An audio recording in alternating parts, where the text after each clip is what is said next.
Tax payer तोला राम जी कुछ परेशान से लग रहे हैं। तो घसीटा राम ने उनसे आकर पूछा, क्या बात है भाई, आज आप इतने परेशान क्यों लग रहे हो?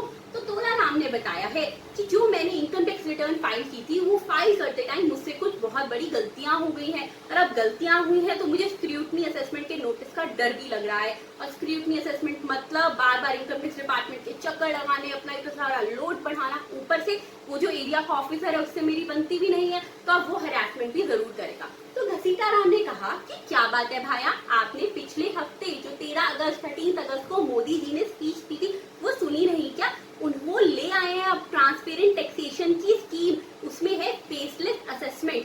फेसलेस असेसमेंट मतलब अगर आपके पास स्क्रूटनी असेसमेंट या फिर बेस्ट जजमेंट असेसमेंट का नोटिस आता है तो कोई जरूरत नहीं है अब आपको इनकम टैक्स डिपार्टमेंट जाने की, क्योंकि अब सारा प्रोसीजर इलेक्ट्रॉनिकली होगा।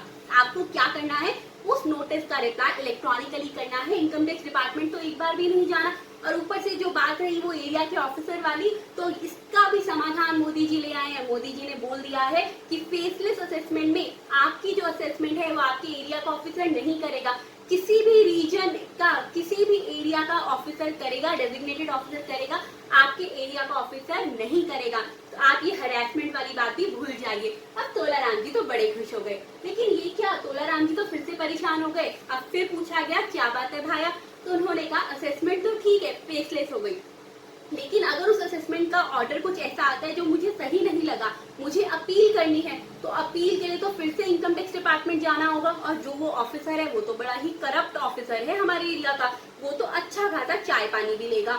तो फिर से घसीटा राम जी ने बताया, तोलाराम जी चिंता मत कीजिए भाया, चिंता मत करो, फेसलेस असेसमेंट के साथ साथ अब फेसलेस अपील भी आ गई है स्कीम में। फेसलेस अपील में जब आप अपील करोगे तो जो आपकी अपील है वो किसी भी रीजन के एरिया ऑफिस किसी भी एरिया के ऑफिसर को अलॉट कर दी जाएगी। आपको इनकम टैक्स डिपार्टमेंट नहीं जाना, और वो जो ऑफिसर है वो आपके लिए कम्प्लीटली अननोन होगा, आप इसको जानते भी नहीं होंगे। अब जानते ही नहीं, इनकम टैक्स डिपार्टमेंट जाना ही नहीं है, तो ये जो चाय पानी वाली बात है ये भी भूल जाइए, करप्शन कम्प्लीटली खत्म हो चुका है। अब साथ ही साथ घसीटा राम तोलाराम को बता रहे हैं, जो बात आप भी ध्यान से सुन लीजिए, कि अब टैक्स पेयर चार्टर भी आ चुका है। टैक्स पेयर चार्टर का मतलब है जिसमें टैक्स पेयर के राइट्स और उसकी ड्यूटीज दोनों को मेंशन कर दिया गया है। उसके राइट्स हैं कि उसके साथ डिपार्टमेंट कंप्लीटली इंटीग्रिटी रखेगा, उसको ऑनेस्ट टैक्स पेयर मानेगा, हरासमेंट बिल्कुल नहीं होगी, साथ ही साथ उसकी इंफॉर्मेशन की कंप्लीट कॉन्फिडेंशियलिटी मेंटेन की जाएगी। और हाँ, अब ऐसा नहीं है कि केस है तो चलता ही जा रहा है, नहीं, टाइम बाउंड मैनर में हर असेसमेंट को, हर केस को उन्हें सॉल्व करना होगा। लेकिन साथ ही साथ कोई ड्यूटीज भी आएंगे, ऑब्लिगेशंस भी है।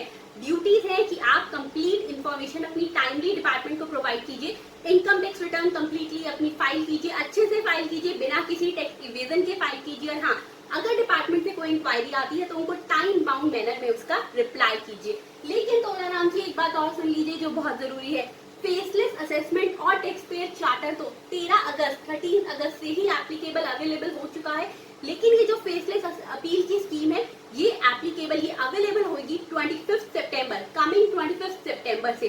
तो अब आप अपनी सारी टेंशन भूल जाइए और जल्दी से आप इस चैनल को सब्सक्राइब कर दीजिए, क्योंकि जैसे आज हमने बात करी है टैक्स अपडेट्स की, ऐसे ही हम बात करते रहेंगे टैक्स अपडेट्स की।